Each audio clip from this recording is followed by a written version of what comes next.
હળદર, કંકુ, કેરોસીન, બામ, talcum powder, કપૂર, ડામરની ગોળીની વાસથી દૂર ભાગે છે. મળતી નથી. અથાણાના શીશી પર દિવેલ લગાવવાથી કીડીઓ નથી આવતી.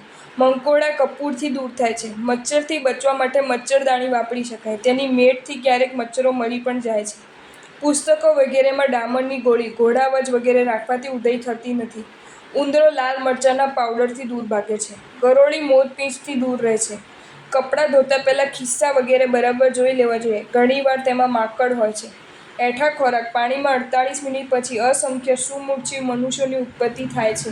એટલે એઠું ન મૂકવું. થાળી ધોઈને પી લેવી. ત્યાર પછી કપડાંથી લૂછીને કપડું સૂકવી દેવું જોઈએ. પાણી પીધા પછી ગ્લાસ લૂછીને મૂકવો જોઈએ. કંઈ એઠું, કોકમ વગેરે નાખી દેવું પડે તો માટીમાં ચોળી નાખવું જોઈએ. એ જ રીતે શરીરનો મેલ, પસીનો, લોહી, મળ, મૂત્ર આદિ બધામાં 2 ઘડી પછી અસંખ્ય સમૂર્છિત મનુષ્યોની ઉત્પત્તિ થાય છે. એની વિરાધનાથી બચવા ગુરુ ભગવાનનું માર્ગદર્શન લેવું.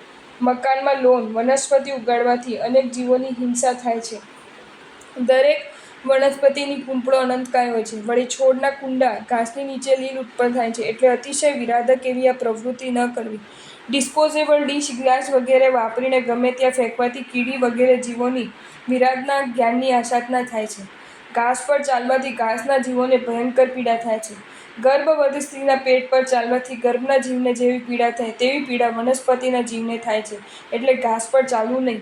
લોન ઉગાડવી નહીં. વીજળીથી ચાલતા સાધનોમાં તેવુંકાયની વિરાધના પુષ્કળ થાય છે.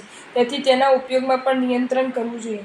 પંખા જેવા ફરતા સાધનોથી અસંખ્ય વાયુકાયની વિરાધના થાય છે.